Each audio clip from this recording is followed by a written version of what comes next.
लेकिन 1974 का वो परीक्षण भारत को पूरी तरह से एक परमाणु हथियार संपन्न देश नहीं बनाता था। वो एक शुरुआत थी, मंजिल नहीं। जैसे जैसे 90 का दशक आया, दुनिया का राजनीतिक माहौल घुटन भरा होने लगा। अमेरिका और अन्य महाशक्तियां व्यापक परमाणु परीक्षण प्रतिबंध संधि यानी CTBT लेकर आईं। इस संधि का सीधा सा मतलब था कि जिन देशों के पास परमाणु हथियार हैं वे उसे रखेंगे, लेकिन कोई और देश अब परमाणु परीक्षण नहीं कर पाएगा। भारत पर इस संधि पर हस्ताक्षर करने का भयंकर दबाव था। ये भारत के लिए करो या मरो की स्थिति थी। अगर हस्ताक्षर कर देते तो भारत कभी परमाणु शक्ति नहीं बन पाता, और अगर नहीं करते तो पूरी दुनिया भारत का बहिष्कार करने को तैयार बैठी थी।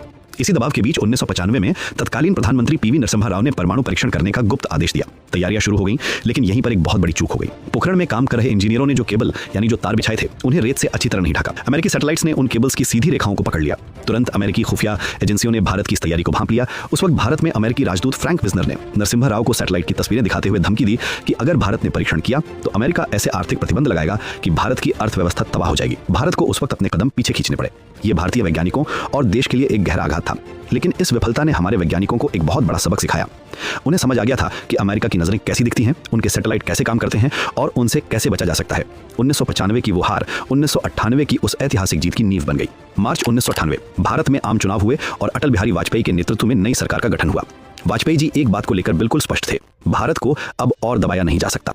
शपथ ग्रहण करने के कुछ ही दिनों बाद उन्होंने डॉक्टर APJ अब्दुल कलाम, जो उस समय रक्षा अनुसंधान और विकास संगठन यानी DRDO के प्रमुख थे, और डॉक्टर R चिदम्बरम, जो परमाणु ऊर्जा आयोग के प्रमुख थे, उन्हें अपने कार्यालय में बुलाया। मीटिंग बेहद छोटी थी, लेकिन इसके मायने दुनिया का इतिहास बदलने वाले थे। वाजपेयी जी ने पूछा, परीक्षण के लिए आप लोगों को कितना समय चाहिए? जवाब मिला, करीब 30 दिन। वाजपेयी जी ने बिना किसी झिझक के कहा, तैयारी शुरू कीजिए।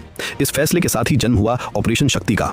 ये इतना गुप्त था कि खुद भारत की कैबिनेट के कई मंत्रियों, यहां तक कि रक्षा मंत्री जॉर्ज फर्नांडिस को भी शुरुआत में इसकी पूरी जानकारी नहीं दी गई थी। सिर्फ प्रधानमंत्री, गृह मंत्री लालकृष्ण आडवाणी, कुछ बेहद करीबी रणनीतिकार और मुख्य वैज्ञानिकों की एक छोटी सी टीम ही इस राज को जानती थी।